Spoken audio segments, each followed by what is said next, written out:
बिहार में अब मध्याह्न भोजन से पहले बच्चों को नाश्ता भी दिया जाएगा। शिक्षा विभाग यूनिसेफ की मदद से सभी बच्चों की सेहत का कराएगा सर्वेक्षण। प्री नर्सिंग के बच्चों को भी मिलेगा खाना। प्रदेश के 72,000 प्रारंभिक विद्यालयों में 101.66 करोड़ बच्चों को अब मिड डे मील से पहले नाश्ता भी मिलेगा। केंद्र सरकार के दिशा निर्देश पर अमल करते हुए अच्छी और गुणवत्तापूर्ण के साथ बच्चों की सेहत का पूरा ख्याल रखने जाने को लेकर कयाबात शुरू हो गई है। शिक्षा विभाग के स्तर से तैयारी हो रही है। इसके तहत सभी बच्चों को हेल्थ कार्ड तैयार होगा। साथ ही उन्हें मध्याह्न भोजन के साथ सुबह का नाश्ता भी दिया जाएगा। कुपोषण से ज़्यादा प्रभावित जिलों में शुरू होगी योजना। शिक्षा विभाग के अपर मुख्य सचिव संजय कुमार ने बताया कि नई राष्ट्रीय शिक्षा नीति के तहत केंद्र ने प्री नर्सिंग और प्रारंभिक विद्यालय में बच्चों के सेहत का ख्याल रखते हुए मध्याह्न भोजन से पहले नाश्ता देने की योजना पर सहमति दे दी है। सभी स्कूलों में पढ़ने वाले बच्चों को सिर्फ मध्याह्न भोजन ही दिया जाता है। हालांकि सुबह का नाश्ता देने की शुरुआत अभी ऐसे जिलों से की जाएगी जो कुपोषण में ज़्यादा प्रभावित हैं। इसकी तैयारी शुरू कर दी गई है। सभी बच्चों का यहाँ पर हेल्थ कार्ड भी तैयार किया जाएगा। प्री नर्सिंग नर्सरी के बच्चों को भी मध्याह्न भोजन के साथ पौष्टिक नाश्ता दिया जाएगा। नाश्ता क्षेत्रीय स्वयंसेवी या महिला संगठनों की मदद से तैयार कराया जाएगा। यह फूड पोषण से भरपूर होगा। इसको लेकर केंद्र सरकार ने राज्य सरकार से सुझाव भी मांगा है। हालांकि यह किसी कंपनी का उत्पाद नहीं होगा। हेल्थ कार्ड और नाश्ते की योजना के साथ मध्याह्न भोजन विस्तार से देने की भी तैयारी शुरू की जा रही है। अब इसके दायरे में प्री प्राइमरी या बाल वाटिका भी होगी। अभी तरह पूरी स्कीम के दायरे में पहली से 8वीं तक के ही बच्चे शामिल थे। अक्टूबर से 9वीं और 10वीं की कोई सर्वाधिक परीक्षा नहीं हो रही है। वायरल हो रहा है कार्यक्रम जो है वह फर्जी है।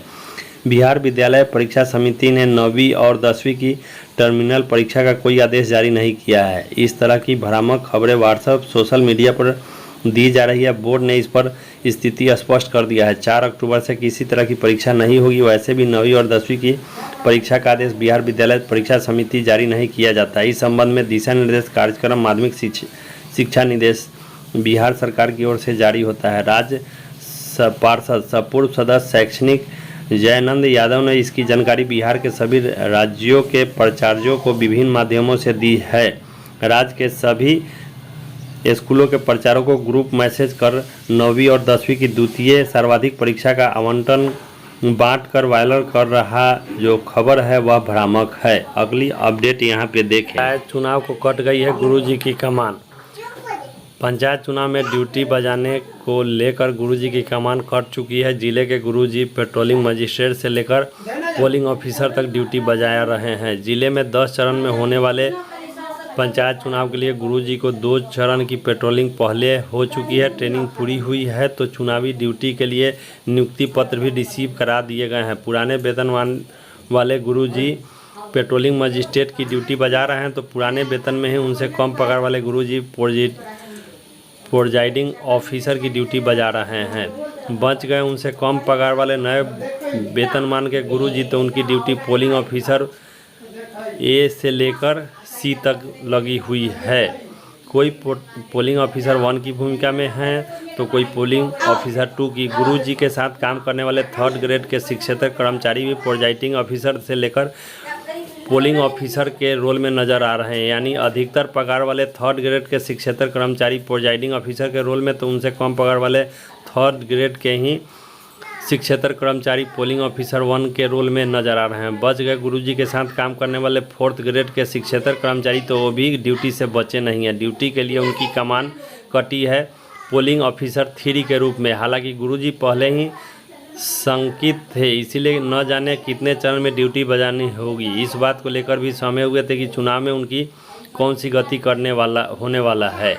लेकिन नियुक्ति पत्र मिलने के बाद गुरुजी शंकित नहीं है। अधिकांश गुरुजी की ड्यूटी 2 से ज़्यादा चरणों में नहीं लगी है। जिन जिलों में पहले चरण में वोट पड़ चुके हैं वहां की स्थिति से अवगत होने के बाद गुरुजी की आशंका समाप्त हो रही है। उनकी कोई गति नहीं होने वाली है। तो जिले के जिन गुरुजी अब तक प्रखंड में पंचायत चुनाव का इंतजार कर रहे हैं वहां के लिए कमान कटी है। जिले में 29 सितंबर को पालीगंज, 8 अक्टूबर को नौबतपुर, विक्रम, 20 अक्टूबर को दुल्हिन बाजार, बिहटा 24 अक्टूबर को धनरुआ खुशूरपुर, संपतचक 3 नवंबर को, पुनपुन मसौढी 15 नवंबर को, फुलवारी शरीफ, दनियावा और पटना सदर 24 नवंबर को, बाढ़ और पंडारक 29 नवंबर को, फतुहा बख्तियारपुर 8 दिसंबर को, घोसवरी, अथम गोला, मोकामा, बेलहिच्छी तथा 12 दिसंबर को मनेर और दानापुर प्रखंडों में पंचायत के वोट पड़ेंगे।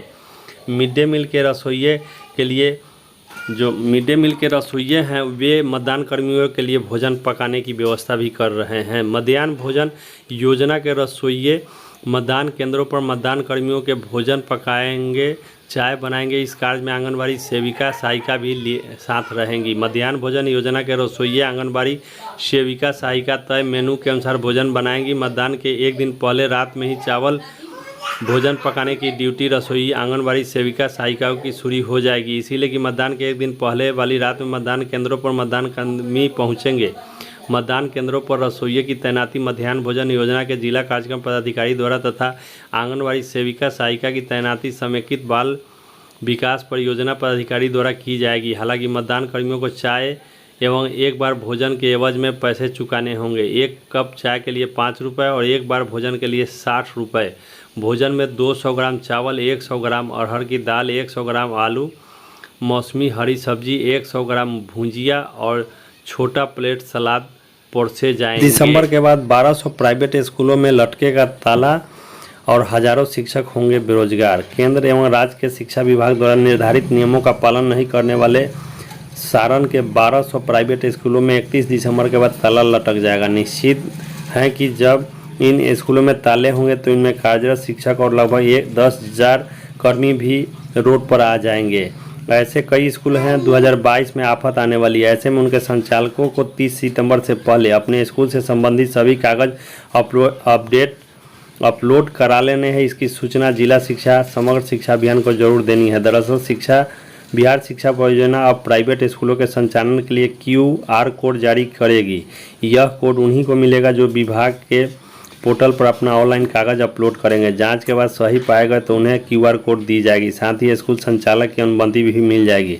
सारण जिला समग्र शिक्षा कार्यक्रम पदाधिकारी राजन गिरी ने अपने पत्र में स्पष्ट कहा है कि बच्चों को मुफ्त अनिवार्य शिक्षा अधिनियम 2009 की धारा 19 और बिहार राज्य बच्चों के मुफ्त अनिवार्य शिक्षा नियमावली 2011 के नियम 11 के तहत सभी प्राइवेट प्रारंभिक स्कूलों को अनिवार्य रूप से प्रस्वीकृति प्राप्त करनी है। 3 सदस्यीय कमेटी का गठन किया गया है। प्रस्वीकृति प्रदान करने की प्रक्रिया को सुविधाजनक, पारदर्शी और सुगम बनाने के उद्देश्य से नई व्यवस्था लागू किया जा रहा है। नई व्यवस्था के तहत संवर्धन पोर्टल पर ऑनलाइन कागज अपलोड किया जाना है। इसके लिए शिक्षा विभाग के वेबसाइट पर इम्पोर्ट सिस्टम में जाकर संवर्धन या dueonlineBihar.com पर आवेदन करना है। पूर्व के व्यवस्था के तहत जिला कार्यालय में प्राप्त लंबित आवेदन स्वीकृति ऑफलाइन कार्रवाई नहीं की जाएगी। DPO ने अभी तक 100% अपलोड का कार्य नहीं होने के बाद खेद व्यक्त किया है। सभी प्रखंड शिक्षा पदाधिकारी इसमें रुचि लेकर कार्य को पूरा करने का आदेश दिया गया है। DPO ने सभी प्रखंड शिक्षा पदाधिकारी,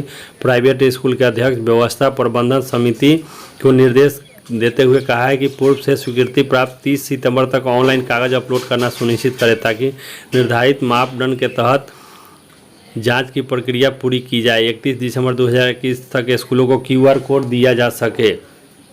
दूसरे निर्देशन में उन्होंने कहा है कि जिला कार्यक्रम प्राइवेट प्रारंभिक स्कूलों की स्वीकृति के बाद आवेदन जो भी लंबित होगा वैसे में नई व्यवस्था के तहत स्वीकृति के लिए संबंधित पोर्टल पर ऑनलाइन डॉक्यूमेंट्स अपलोड करना सुनिश्चित करें। तीसरे आदेश के तहत वैसे सभी प्रारंभिक विद्यालय जिनकी स्वीकृति हेतु समिति के अध्यक्ष और व्यवस्था के द्वारा ऑफलाइन ऑनलाइन आवेदन किए गए हैं वैसे CSC की 67वीं परीक्षा का फॉर्म भरने की प्रक्रिया 1 घंटे में पूरी होगी। 1 से अधिक आवेदन करने पर अभ्यर्थी की उम्मीदवारी को रद्द किया जाएगा। परीक्षा के लिए महत्वपूर्ण दिशा निर्देश इस प्रकार हैं।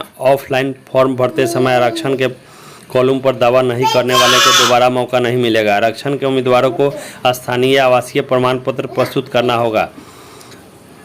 आवेदन करते समय अभ्यर्थी को पास सक्षम प्रमाण पत्र होने चाहिए। गलती होने पर दोबारा आरक्षण का लाभ नहीं मिलेगा। आरक्षण का दावा करने वाले विवाहित महिलाओं की जाति क्रिमिनिया सहित प्रमाण पत्र उनके पिता के नाम और पते से निर्गत होने चाहिए। अस्थायी दिव्यांगता पत्र में निर्धारित अवधि के बाद नवीनीकरण नहीं होने की स्थिति में प्रमाण पत्र विधि मान्य नहीं होगा। आर्थिक रूप से कमजोर का दावा करने वाले अभ्यर्थियों के लिए विज्ञापन हेतु 2020-21 के आधार पर निर्गत EWS प्रमाण पत्र होने चाहिए। 67वीं बिहार बीपीएससी परीक्षा में बदलाव किए गए हैं। विशेष सतर्कता बरतने का निर्देश दिया गया है। प्रारंभिक परीक्षा के लिए ऑनलाइन आवेदन करने के साथ रजिस्ट्रेशन ऑनलाइन प्रक्रिया एक साथ पूरी की जा सकती है। ऑनलाइन आवेदन प्रक्रिया 30 सितंबर से प्रारंभ होगी। परीक्षा नियंत्रक अमरेंद्र कुमार ने बताया कि अब तक रजिस्ट्रेशन भुगतान नहीं करने वाले कम से कम 2 से 3 दिन लगते थे। अब एक ही घंटे में सब प्रक्रिया पूरी हो जाएगी। फिलहाल आज के अपडेट के लिए इतना ही। मेरे चैनल पर आप पहली बार विजिट कर रहे हैं तो चैनल सब्सक्राइब करना नहीं भूलेंगे। शिक्षक न्यूज अपडेट बिहार के लिए धन्यवाद।